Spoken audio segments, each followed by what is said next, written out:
आपके पास लास्ट जो हमने सलाइवा पढ़ा, पहला टॉपिक, मतलब कि जो आपके पास सलाइवा है उसके अंदर कौन कौन से एंजाइम्स मौजूद हैं। फिर दूसरा हमने गैस्ट्रिक जूसेस पढ़ी, उसके अंदर कौन कौन से एंजाइम्स मौजूद हैं। आज उसी से तीसरा पार्ट है पैनक्रियाटिक सिक्रीशन। ठीक है, पैनक्रियाटिक सिक्रीशन को अगर हम देखेंगे तो सबसे पहले हमें पैनक्रियास की बात करनी होगी, क्योंकि पैनक्रियास हमारे पास एक ऑर्गन है, इसमें सबसे पहले तो इसके दो बहुत मेजर फंक्शन हैं। एक तो ये इंसुलिन को रिलीज करता है, रेगुलेट करता है, ब्लड शुगर लेवल को मेंटेन करता है।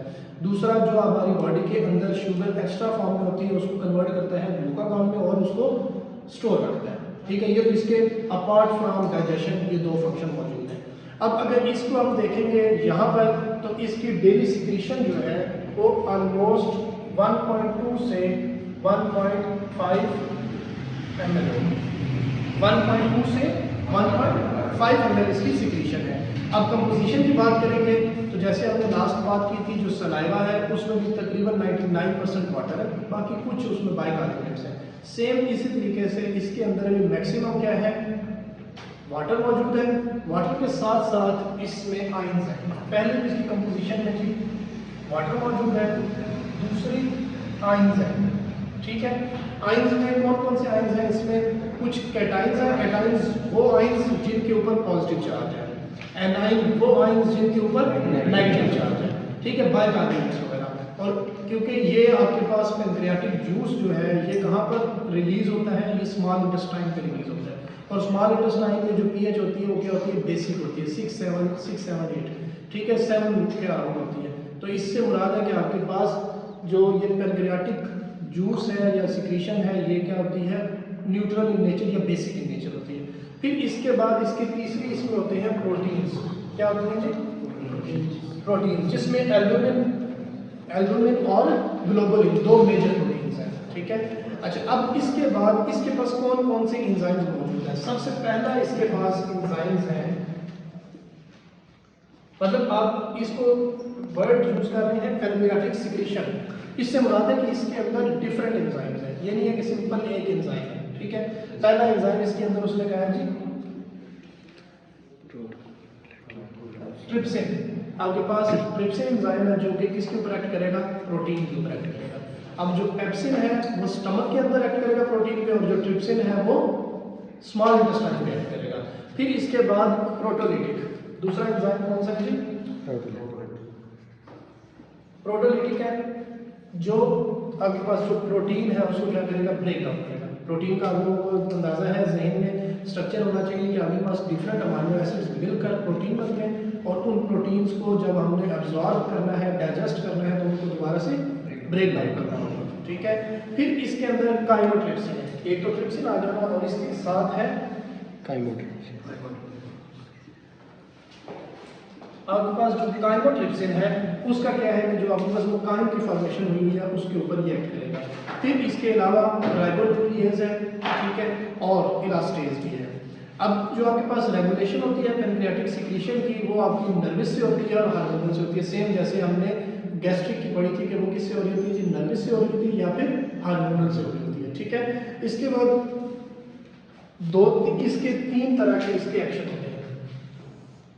जो इसके पास एंजाइम्स मौजूद हैं उसी की बेस के ऊपर इसके अंदर प्रोटोलिटिक एंजाइम्स हैं, यानी कि ये प्रोटीन को डाइजेस्ट करेंगे, ब्रेक डाउन करेंगे। दूसरे नंबर पे इसके पास कार्बोहाइड्रेट स्प्लिटिंग एंजाइम है जिसको आप पैनक्रियाटिक अमाइलेज कहते हैं। सेकंड कौन सा होता है जी, पैनक्रियाटिक अमाइलेज। अब है ये अमाइलेज, लेकिन वो अमाइलेज जो कि माउथ में है वो अलहदा, क्योंकि वो जब माउथ से स्टमक तक आने के बाद वो डीनेचर हो जाता है, क्योंकि जब वो एसिडिक पीएच में आता है 2-3 पे 4 से पीएच कम होती है तो अमाइलेज क्या हो जाता है, डीनेचर हो जाता है।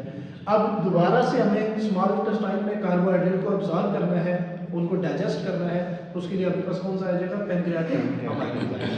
फिर लास्ट आपके पास आ जाएगा पैनक्रियाटिक लाइपेज, पैनक्रियाटिक लाइपेज जो कि उनको। अब नेक्स्ट हमारे पास आ जाएगा मोस्ट इंपॉर्टेंट, जो कि ये अब इतनी अगर हम डिटेल से बात करेंगे तो हमारे पास फंक्शन क्या है इसमें। हमने अब क्या पढ़ना है, फंक्शन है पैनक्रियाटिक जूस की। तकरीबन दो फंक्शन इसके आप लोगों के जहन में आ जाना चाहिए। इससे पहला फंक्शन जो इसका है वो है डाइजेस्टिव। अब डाइजेस्टिव के अंदर इसके पास प्रोटीओलिटिक एंजाइम भी मौजूद है, यानी ये प्रोटीन को डाइजेस्ट करने के लिए, कार्बोहाइड्रेट के लिए अमाइलेज और लिपिड के लिए लाइपेज। तो आसान अल्फाज में आपके पास जो पैनक्रियाटिक जूस है वो आपके पास प्रोटीन, कार्बोहाइड्रेट और लिपिड तीनों को डाइजेस्ट करने के लिए इन्वॉल्व होता है। दूसरा इसका फंक्शन ये है कि ये आपके जो है न्यूट्रलाइजिंग एक्शन है। सेकंड इसका मेजर फंक्शन कौन सा है? न्यूट्रलाइजिंग। न्यूट्रलाइजिंग एक्शन से क्या मुराद है? आपके पास न्यूट्रलाइजिंग एक्शन से मुराद है कि जब स्टमक से कायम बाहर आ रहा है उसकी पीएच उस वक्त क्या है जी 2, 3, 4। यहाँ पर पैनक्रियाटिक जूस ने उस पूरे को क्या करना है, एसिड को किस में कन्वर्ट करना है, बेसिक के साथ मिलकर उसको न्यूट्रलाइज कर देना है और उसकी पीएच क्या कर देनी है, बेसिक कर देनी है। तो पहला फंक्शन इसका डाइजेस्टिव, दूसरा फंक्शन इसका न्यूट्रलाइजिंग। और असल में न्यूट्रलाइजिंग फंक्शन इसका ज़्यादा इंपॉर्टेंट है क्योंकि जब ये न्यूट्रलाइज करेगा उसके बाद ये तमाम एंजाइम्स एक्टिव होंगे। ठीक हो गया? ये आपके पास किसका आ गया जी, पैनक्रियाटिक जूस का। इसके बाद अगली हमारे पास जो है बाइल जूस है, पैनक्रियास का हो गया। इसके बाद आ जाता है हमारे पास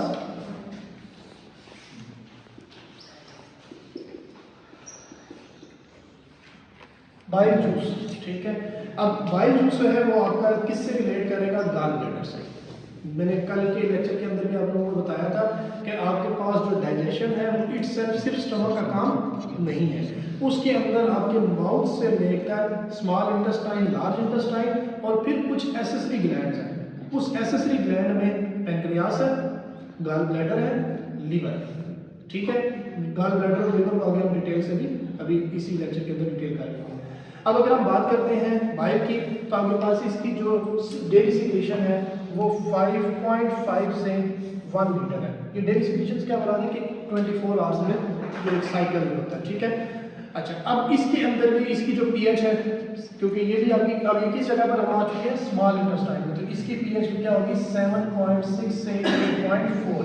इन शॉर्ट आपकी इसकी पीएच क्या है, बेसिक है। तो वो स्मॉल इंटेस्टाइन में है, स्मॉल इंटेस्टाइन में बेसिक पीएच होगी। इसके बाद अगर हम इसकी कंपोजिशन की बात करते हैं तो मेजर कंपोजिशन इसमें क्या है, वाटर। ठीक है, तकरीबन वो कहता है कि 97% ऑलमोस्ट जो आपका है वो वाटर है। फिर इसमें बाइल साल्ट है और बहुत ज़्यादा इंपॉर्टेंट इसमें जो है वो पोटाशियम, सोडियम और इसके अलावा फॉस्फेट कुछ, क्योंकि ये बेसिक जब भी आपने करना है तो उसमें आपको पास आयन में फॉस्फेट ऐड करना होगा। इसके बाद इसके जो फंक्शन है वो कुछ ज़्यादा है। ठीक है, अपार्ट फ्रॉम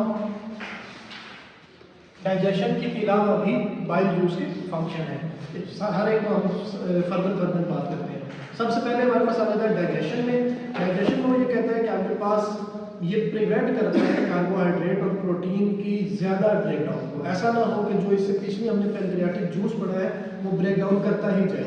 ये पीएच चेंज होने की वजह से ये उनको न्यूट्रलाइज जो हुआ होगा उसको और ज़्यादा डाइजेशन से कम करेगा। अब जब डाइजेशन को ये थोड़ा सा रोकेगा तो किस चीज़ को ये बढ़ाएगा, अगर ये डाइजेशन को